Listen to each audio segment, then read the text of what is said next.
Ayikho enye indlela bafowethu ebengenziwa ngayo, kodwa nje lento yokushela le ivele ivalwe njengabikho. Esikhundleni sayo mhlampe kube nenye indlela nje okuzokwazi ukuthi kuboniswane ngayo kugcine sekuthandwana. Yabo into yokushela bafowethu, hhayi lento umsebenzi bafowethu.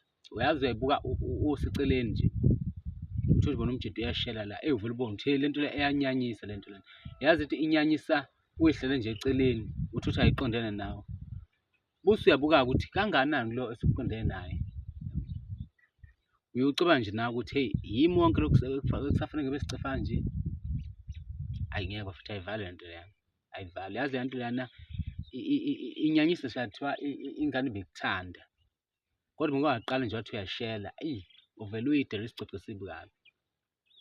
So mina bengibuka nje bafowethu ukuthi thina esikuzondayo nje bafowethu ukuba isicefe, esikunyenyayo ukuba isicefe, ngeke ake sekhelwe enye indlela esizokwazi ukuthi sisebenzise yona, kodwa nje ukushelwa kungabikho, ukushelwa nje akuvalwe nje bafowethu.